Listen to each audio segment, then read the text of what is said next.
এইভাবে ফুটন্ত গরম জলের মধ্যে আটার রুটি দিয়ে দেখুন, অবাক করা রেসিপি তৈরি হয়। নমস্কার বন্ধুরা, আমার চ্যানেলে আপনাদের সবাইকে স্বাগত। বাচ্চাদের টিফিন বক্সে প্রত্যেকদিন কি দেওয়া হবে, মায়েদের কিন্তু একটা চিন্তার বিষয় থাকে। আজকে মাত্র হাতে 10 মিনিট সময় থাকলে গমের আটা দিয়ে অসম্ভব সুন্দর একটা টিফিন রেসিপি শেয়ার করব। ফুটন্ত গরম জলের মধ্যে আটার রুটি দিয়ে এই টিফিনটা বানিয়ে দিলে যতটাই স্বাস্থ্যকর, তার থেকে বেশি খেতে সুন্দর। চলুন কিভাবে বানাচ্ছি এত সুন্দর রেসিপিটা দেখে নেওয়া যাক। একটা বাটির মধ্যে 1 কাপ নিয়ে নিচ্ছি গমের আটা। আমি গমের আটা আর ময়দা মিক্স করে বানাচ্ছি, আপনারা যে কোনো একটা দিয়েই বানাতে পারেন। সম পরিমাণে ময়দা নিয়ে নিচ্ছি, দিয়ে দিচ্ছি পরিমাণ অনুযায়ী লবণ। খুব ভালোভাবে সমস্ত কিছু মিশিয়ে নেব। অল্প অল্প জল দেব, যেভাবে নর্মালি আমরা রুটির ডো তৈরি করি ঠিক ওইভাবেই তৈরি করে নেব।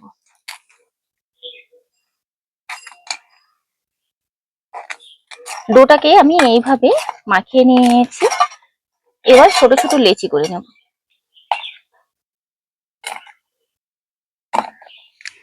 একটা একটা লেচি নিয়ে শুকনো আটা বা ময়দার সাহায্যে বেলে নিতে হবে।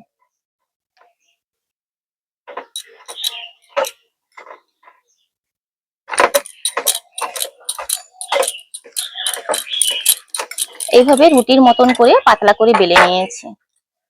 একটা একটা রুটি এইভাবে বেলে নিয়ে রাখবো।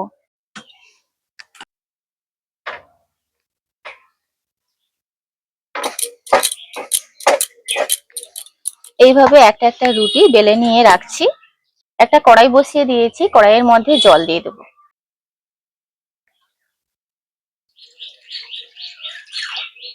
জলের মধ্যে সামান্য একটু তেল দিয়ে দিচ্ছি।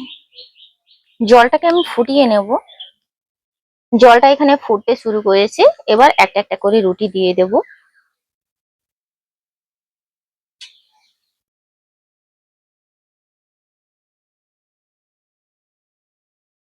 পাঁচ থেকে 10 সেকেন্ড এইভাবে ফুটন্ত গরম জলের মধ্যে রেখেছি। এবার এটাকে তুলে নেব।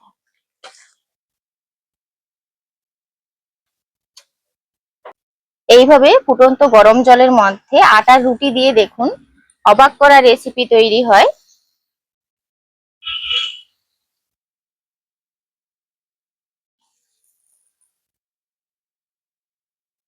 রুটিগুলোকে আমি এইভাবে কয়েকটা সেদ্ধ করে নিয়েছি। এবার আরেকটা পদ্ধতিতে আপনাদেরকে দেখাচ্ছি, সেভাবেও আপনারা তৈরি করতে পারেন। একটা স্ট্যান্ড বসিয়ে এরকম একটা ছিদ্রযুক্ত প্লেট বসিয়ে দিলাম। এই ছিদ্রযুক্ত প্লেটের ওপরে একটা রুটি দিয়ে আপনারা এই রুটিটাকে ভাপিয়ে নিতে পারেন। যার কাছে যেমনটা সুবিধা মনে হয় ওইভাবে কিন্তু তৈরি করতে পারবেন। এই রুটিগুলোও কিন্তু 5 থেকে 10 সেকেন্ড লাগে সেদ্ধ হতে। দেখুন পুরোপুরি কালার চেঞ্জ হয়ে গেছে আর এইভাবে শক্তও হয়ে যাবে। একটা একটা তুলে রেখে মেলিয়ে রাখবো। আবারও একটা রুটি ওইভাবে দিয়ে নিচ্ছি। দুভাবে রুটিগুলো সেদ্ধ করেছি, একটা ভাপিয়ে আর একটা দেখুন জলের মধ্যে দিয়ে। তো এগুলো আমি ঠান্ডা করে নিয়েছি। কড়াইতে তেল দিয়ে দিচ্ছি, দিয়ে দেবো কুচনো আলু, কুচনো বেশি করে একটু পেঁয়াজ নিয়েছি, কাঁচা লঙ্কা নিয়েছি, গাজর আর ক্যাপসিকাম। হাতের কাছে যে সমস্ত সবজি থাকবে এইগুলো দিয়েই বানানো হয়ে যাবে। এগুলো ভাজতে ভাজতে আমি রুটিগুলো কেটে নেব।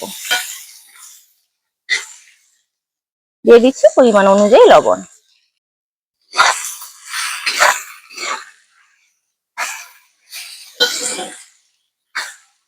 একটা একটা সেদ্ধ রুটি নিচ্ছি, এইভাবে রোল করে নিচ্ছি। এইভাবে রোল করে নিয়ে একটা ছুরির সাহায্যে কেটে নেব।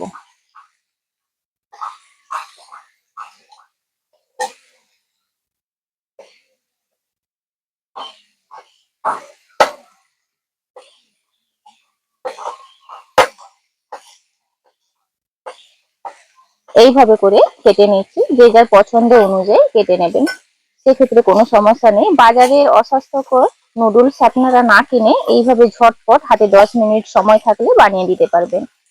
খেতেও কিন্তু ভীষণই সুন্দর, বাচ্চা থেকে বড় সবাই খেতে পারবে। এটা যে কাটছি জলে সেদ্ধ রুটি।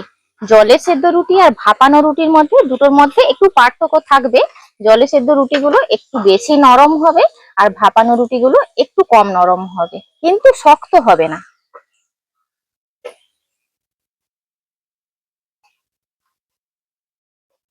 দেখুন সবগুলো রুটি এইভাবে কেটে নিয়েছি, কত ঝটপট করে বানিয়ে ফেললাম, আপনারা দেখতেই পেলেন। হাতে যদি আপনাদের 5 থেকে 7 মিনিট সময় থাকে তাহলে ঝটপট বানিয়ে নেওয়া যাবে। আর এদিকে দেখুন সবজিগুলো ভাজা হয়ে গেছে।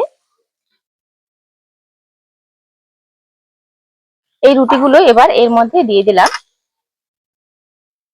কোনোভাবে গায়ে একটু কড়াইতে লেগে যাবে না। খুব ভালোভাবে সবজির সঙ্গে মিশিয়ে নেব।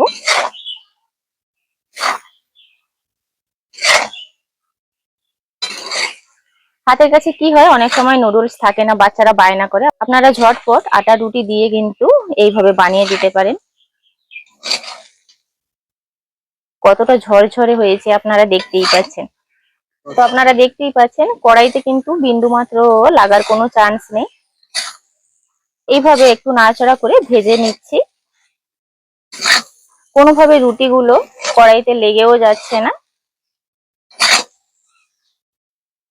এখানে আপনারা ডিমও দিতে পারেন, তো আমি সেক্ষেত্রে ডিমটা ব্যবহার করিনি, একটা ম্যাগি মশলা ব্যবহার করব,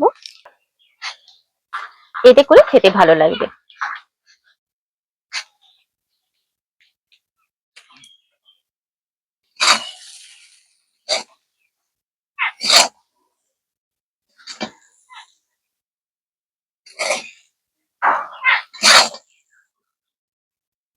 বাচ্চাদের টিফিন বক্সে এরকম একটা টিফিন থাকলে নিমেষেই টিফিন বক্স খালি হয়ে যাবে। খেতে যেমন সুন্দর ততটাই কিন্তু স্বাস্থ্যকর একটা রেসিপি।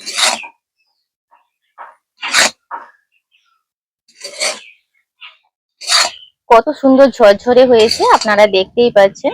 আঁচটাকে বাড়িয়ে রেখে এইভাবে একটু ভাজা ভাজা করে নিয়েছি।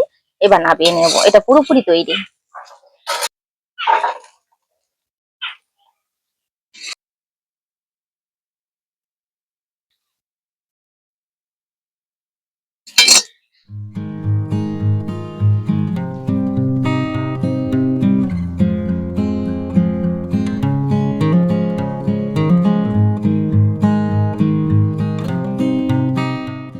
আপনারা দেখলেন আটার অসম্ভব সুন্দর একটা রেসিপি। আজকের ভিডিওটি এখানেই শেষ করছি। ভিডিওটি ভালো লাগলে লাইক শেয়ার কমেন্ট করবেন। আপনারা সবাই ভালো থাকবেন, সুস্থ থাকবেন, সাবধানে থাকবেন।